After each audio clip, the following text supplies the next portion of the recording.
Pour en venir à la Syrie, est-ce que vous appuyez le processus de Genève, y compris la transition politique, avec des élections libres, qui à terme pourraient mener au départ de Bachar el-Assad? Il ne faut pas oublier que la Syrie est dans sa grande majorité un pays sunnite et que, à terme, le résultat des élections peut raisonnablement, si elles sont réellement libres, et faire, comme on dit en anglais, amener à un départ ou au moins un changement de président. Nous croyons vraiment à la démocratie. Nous sommes partisans d'une voix, d'un vote dans tous les pays de cette région,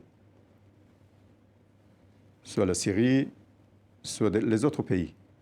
Si on va dans ce sens, on peut bien préparer le terrain pour que dans une situation calme, le peuple syrien puisse choisir ce qu'il veut.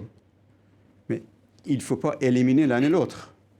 Si ils détestent l'un ou l'autre, bon, ils ne sont pas dans la mesure d'être élus. Mais il faut aller dans le sens de préparer une élection sous l'auspice des Nations Unies.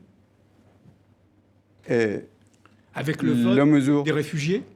Oui. Avec oui. le vote des réfugiés? Tout à fait. Tout à fait. Il faut préparer le terrain pour qu'ils puissent rentrer, disons, chez eux. C'est dommage qu'ils sont partis concernant la situation qu'ils étaient, disons, contre eux.